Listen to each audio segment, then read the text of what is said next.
د لوی اختر په ورځ باندې د قرباني متعلق د بعضی خلکو یو غلط سوچ یو غلطه نظریه او یو ډېر په غلط فهمي کې مبتلا دي د دوی سوچ دا ده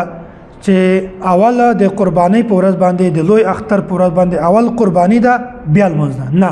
دا غلطه نظریه ده غلط سوچ ده د الله رسول مونږ د دې خبرې نه منې کړیو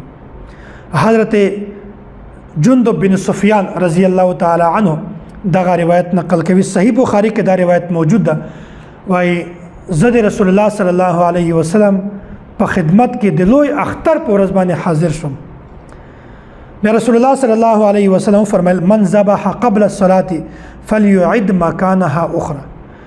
چا چې اوله قرباني وکړه بیا د اختر منځ کو فليعد مكانها اخرى هغه سړی ته پکار ده چې هغه د بل قرباني وکړي دلته امر راغلی ده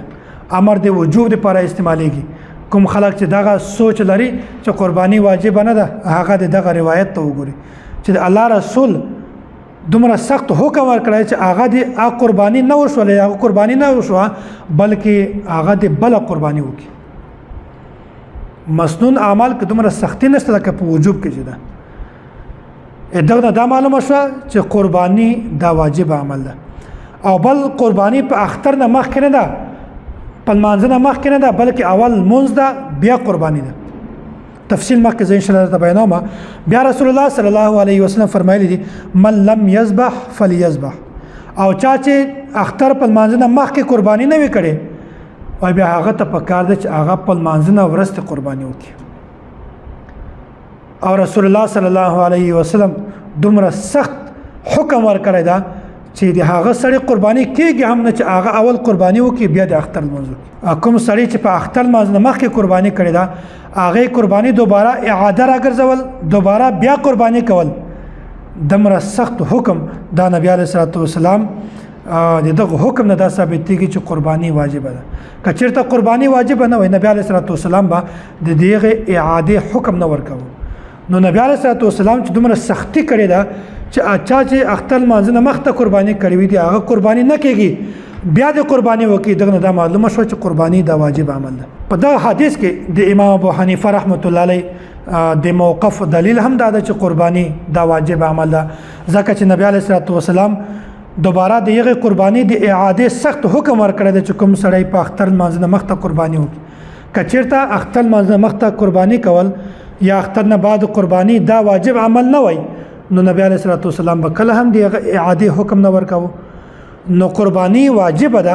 دغه وجه نبی علیه الصلاة والسلام د هغې قرباني دوباره کولو حکم ورکړی ده که چېرته قرباني واجب عمل نه وای نو نبی علیه الصلاة والسلام به کله هم حکم نه ورکاوه